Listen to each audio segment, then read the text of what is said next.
It is the voice of Indiana County. It's WCCS 101.1 FM, AM 1160, and WCCSradio.com. And we're on the line this morning with Stephen Harrigan, the author of a new book called Sorrowful Mysteries, The Shepherd Children of Fatima and the Fate of the 20th Century. If that sounds really, really big, it really, really is. And it's going to be a fascinating conversation with Stephen this morning. He joins us from Texas. Our visit is presented by Marcus & Mack, voted best law firm and best personal injury lawyer 3 years in a row in the Best of Indiana County contest. You can visit them online at marcusandmack.com. So 1917, Fatima, Portugal, the three shepherd children. It's a very, very well-known story, particularly for those of the Catholic faith. Stephen, it's when you were a child that you learned of this story too, correct? That's right. I grew up in a very Catholic family in Texas in the 1950s and 1960s. And one of the things we learned was about these three children in Fatima, Portugal, who said they had seen the Virgin Mary on a number of occasions in 1917. And it was a very powerful story on many levels, including, fear, for one thing, because Catholics at that time, at least I was intensely afraid of nuclear annihilation and going to hell. And this was at the height of the Cold War. And one of the children, Lucia Santos, had written a prophecy that we were told was called the Fatima Letter that was supposed to be opened in 1960 that would basically foretell the fate of the world. So we were on a knife's edge of anticipation, waiting for that letter to be opened. And that is an amazing part of the story, really, because of the times in which you were introduced to it. And obviously it informs you for the rest of your childhood and on into your adulthood as well. I don't think today we probably have an appreciation for what it was like to live in that Cold War era when you were being told there's a bomb falling, hide under your desk. It didn't compute probably for you back then. And then you hear this story, making that connection between these children in Portugal and that prophecy, probably for a kid of your age was absolutely terrifying.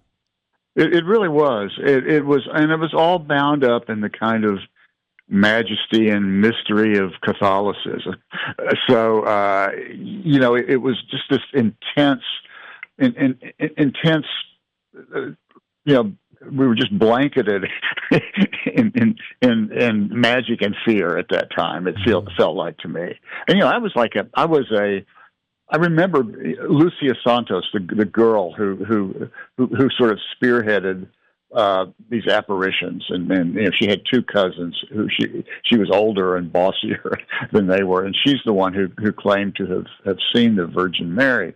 And I remember so vividly being the same age as she was, 10 years old, and really believing that this could happen to me, that some celestial being could appear before me and tell me things or confide things in me and warn me about things.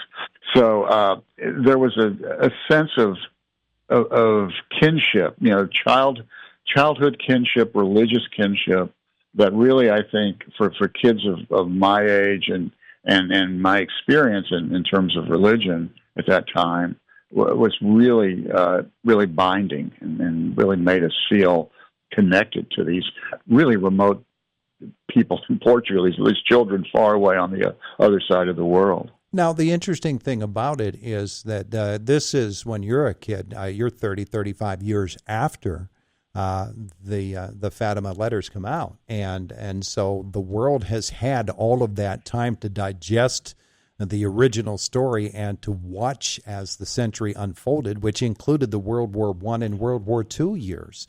Tell me about what it was like in the 1950s as they were teaching it in Catholic school, and what was the world in which you were living after having this period of time elapse, about that dichotomy.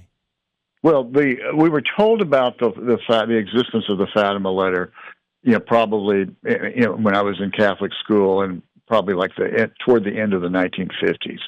And remember, this was the height of the Cold War. We were edging up to the Cuban Missile Crisis, which really did feel like the world was going to end.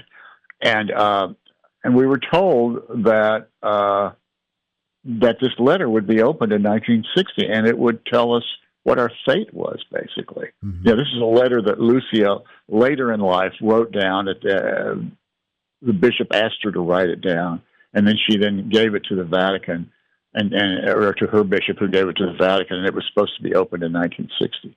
Well, 1960 came.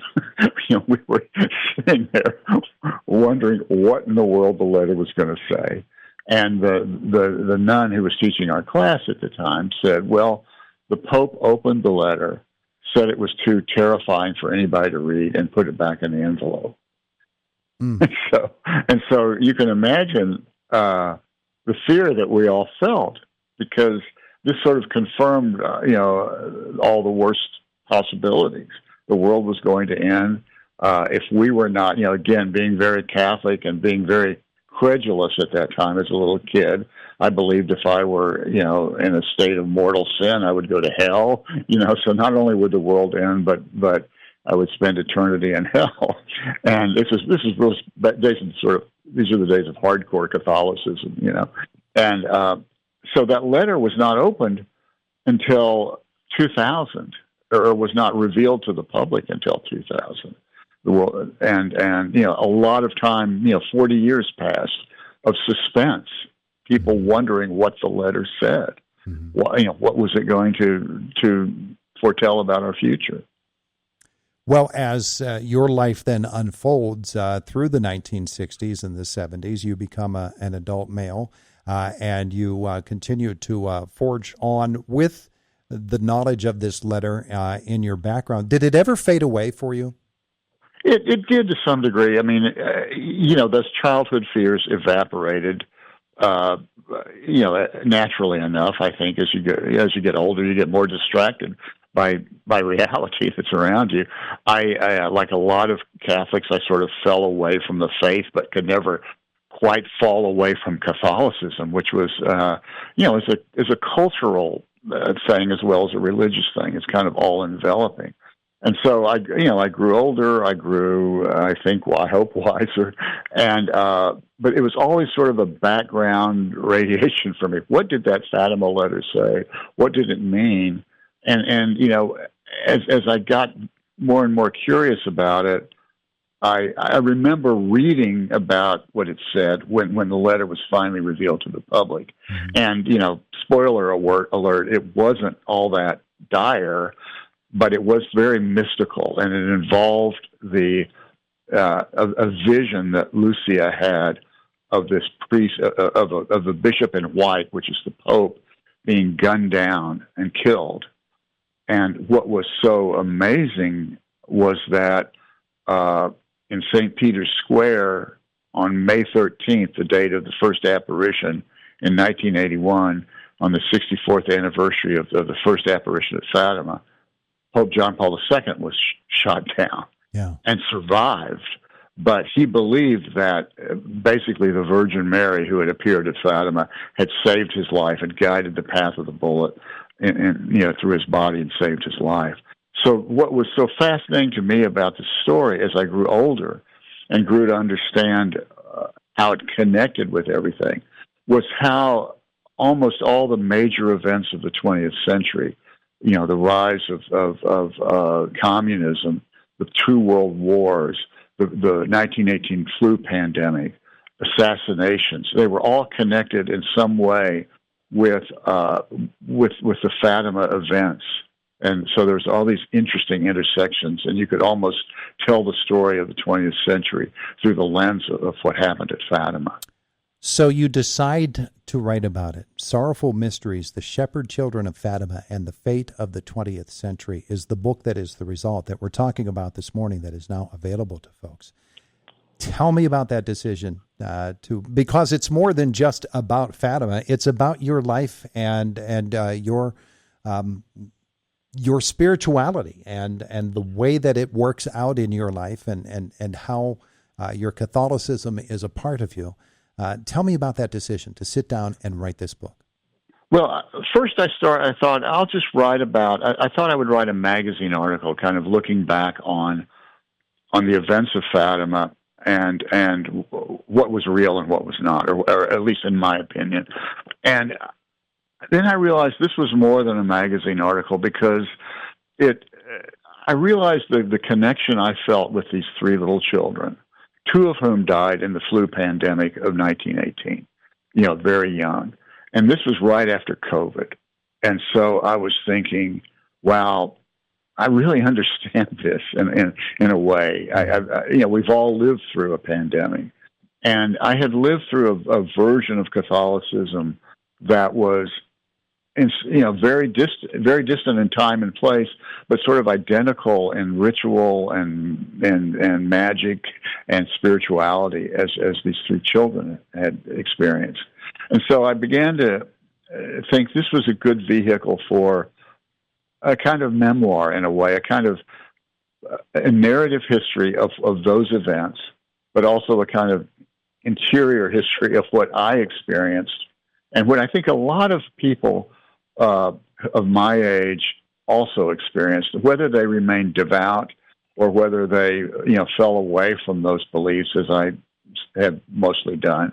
I think there's a commonality we all share, and that we were steeped in this religion, and in the values and precepts of Catholicism, which you can't expunge. I mean, I credit Catholicism for my value system, even though I don't necessarily believe in every tenet of it. It feels like that's who I am, and that's who I aspire to be. So I just wanted to explore that feeling and that connection through these three children, basically. The book has been out for a couple of months now, and I'm sure the reaction that you have heard has been, well, I don't know, you tell me. Tell me about the things that you are hearing from folks who have read the book. Well, it's all over the map. I'm getting lots and lots of emails from people who said, this is my story. I understand exactly. I had the same experience. I have, the same attitude toward Catholicism. I can't believe someone wrote this and nailed exactly how I felt. Other people, I think probably more, devout people have felt they were really interested in the story, but they were disappointed in my lack of faith, if that's the right word. I'm not sure it's a lack of faith. It's just a lack of credulity in the events. But I think the events themselves, the story of Lucia and Francisco and Jacinta, the three children, and what happened to them, and how those events really changed the world in some ways. I think that whether you're a believer or a non-believer, I think that story is really kind of magnetic, and people really gravitate toward that. And then others find, it depends on your level of faith. I think is whether you'll approve of my interpretation of those events, whether there were actual miracles and things like that. But it's been really interesting to hear from so many people who have felt like they've shared in this experience by reading the book. The book is called Sorrowful Mysteries, The Shepherd Children of Fatima and the Fate of the 20th Century. Stephen Harrigan has been our guest. Stephen, where do people learn more about the book, more about you? You can go to my website, stephenharrigan.com, and you could buy the book or any bookstore, I hope, or Amazon, Barnes & Noble, in any of the online services where you get books. It is a wonderful read, and we're so happy that you're able to join us to talk about it here this morning. Thank you so much, Todd. I appreciate it. Have a wonderful day today. You too as well. Stay cool, and I'll try to do the same in Texas. Easier here than it is in Texas right now. Right. All right, Stephen, have a great day. Bye-bye. Thank you very much. Bye. Stephen Harrigan with us here this morning. It is the voice of Indiana County. It's WCCS 101.1 FM, AM 1160, and WCCSradio.com.